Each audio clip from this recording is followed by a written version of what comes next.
In 2001, Sega did something awful. Something that was so unforgivable, so utterly abhorrent, that journalists and historians alike consider it the worst thing to happen to the gaming industry since LJN. They fucking cancelled the Flintstones in Viva Rock Vegas for the Dreamcast. I don't give two shits if the console got discontinued. This is inexcusable, and those responsible for axing its development should have been fired.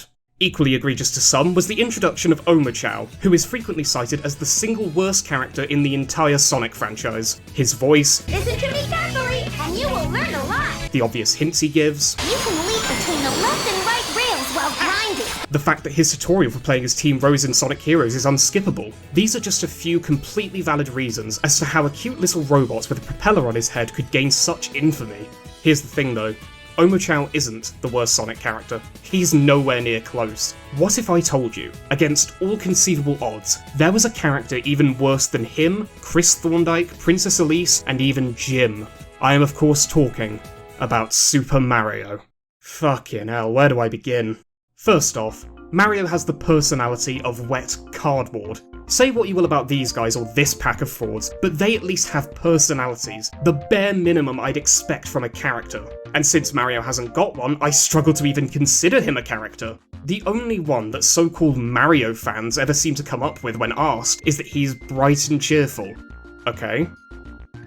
And what else? About 1 billion fictional characters are bright and cheerful too. Probably, I don't know, I didn't research that many, but they also have other things going on. Take Sonic, for example, a far superior character. See, he's pretty happy and upbeat too, but he's also a little arrogant. Quite confident in himself and his abilities, he's a thrill seeker who actively goes out in search of adventure. Mario, on the other hand, shit just happens to him. I can't think of one instance where Mario has actively sought out excitement. He'll go and meet someone for lunch, find out they've been kidnapped, and end up having to rescue them. He has no self-agency, no desire to live a little and go exploring. He'd rather do boring or outright illegal things like developing medicine, playing board games, wrecking other people's cars in street races, or participating in sporting events like the Olympics. I'm not even sure why he's allowed to compete in something as prestigious as the Olympics, to be honest. Look at these stats. They're pathetic. Compare them to other members of the Sonic cast, who are either faster, stronger, more skillful, or equally capable of being all three. It's just embarrassing for the man. I almost feel bad. But that's quite difficult for me, considering this regular-ass dude is somehow a title character in this series of Olympic video games. In fact, he gets top billing over Sonic.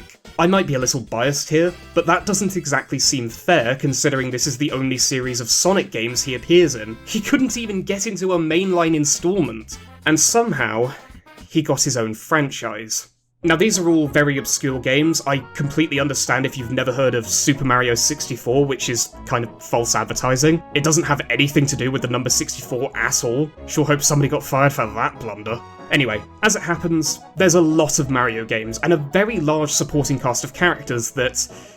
God, okay, look. I never want to hear some fucking dumbass clever clogs say some shit like, haha, all the Sonic characters are just lazy recolors ever again after they see the Mario cast. Get a load of this. We've got Mario, Green Mario, Yellow Mario, Purple Mario, Girl Mario, Tomboy Mario, Baby Mario, Dr. Mario, Builder Mario, Andy Murray Mario, Clint Eastwood Mario, Metal Mario, Gold Mario, Pink Gold Girl Mario. Did nobody, at any point in the character design process, stop what they were doing for 1 second and think to themselves, I may have gone too far in a few places. All of this could be forgiven though, if Mario at least had cool abilities. I mean, every character in the Sonic series has at least one. Tails can fly, Knuckles is able to climb walls, glide and has super strength, Amy can unleash her inner Jeremy Clarkson and hit stuff with a hammer, Shadow can shoot people with a gun, so what about Mario? That's it. Some variety of jumping. I can jump too, mate. It's not that impressive really, is it? Whenever I bring up this point to that previously mentioned rare bunch who are Mario fans, they're quick to hit back with the power-ups, items that give Mario additional feats such as shooting fireballs, temporary invincibility, or becoming a furry. And I'll concede, yeah, those are things he is capable of doing, but it's also stuff that's just natural for other Sonic characters. I'm just putting that out there. I can't say that I'm too keen on Mario eating mushrooms and flowers with eyes on them to get stronger either. Doesn't really seem like it's setting a good example to other people. Could be a bad influence, you know? It's just occurred to me, I haven't mentioned how much of a glass house Mario is. Simply walking into a harmless little thing like this will make him lose 2 feet to his height, and doing it again will kill him. Walking into somebody kills him. Oh shit, I forgot. Accidentally bumping into somebody in public is the leading cause of death worldwide. My condolences. It's weird, because every other Sonic character just loses their money and has to quickly pick it back up. They don't instantly die, unless they don't have any money, which would probably do it, in all honesty. So, in conclusion, is Mario the worst Sonic the Hedgehog character? No. You see, despite all the grievances and flaws that I've laid out, I actually kind of like Mario. I don't know, there's something endearing about a normal, everyday bloke who wants a nice slice of cake with his friends just stumbling into some bizarre adventure. And come on, look at that smile. I can't bring myself to dislike somebody as joyful as that. It'd be like hating Santa Claus or Mickey Mouse. I mean, how miserable do you have to be to hate Santa and Mickey of all characters? But then, who is the worst Sonic character?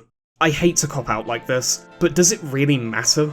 Why do we have to be so fixated on negativity? A character that you personally dislike will almost certainly be somebody else's favourite. I know lots of people who hate Big the Cat and think that he's the worst thing to ever come out of the series, but I personally love him. I made a 40-minute video essay about the guy, for God's sake. I think it's more productive and, well, nicer to discuss these things together as a community, to come to an understanding and perhaps grow an appreciation for characters that we may have been harsh about. I hope that all of you will keep this in mind, and...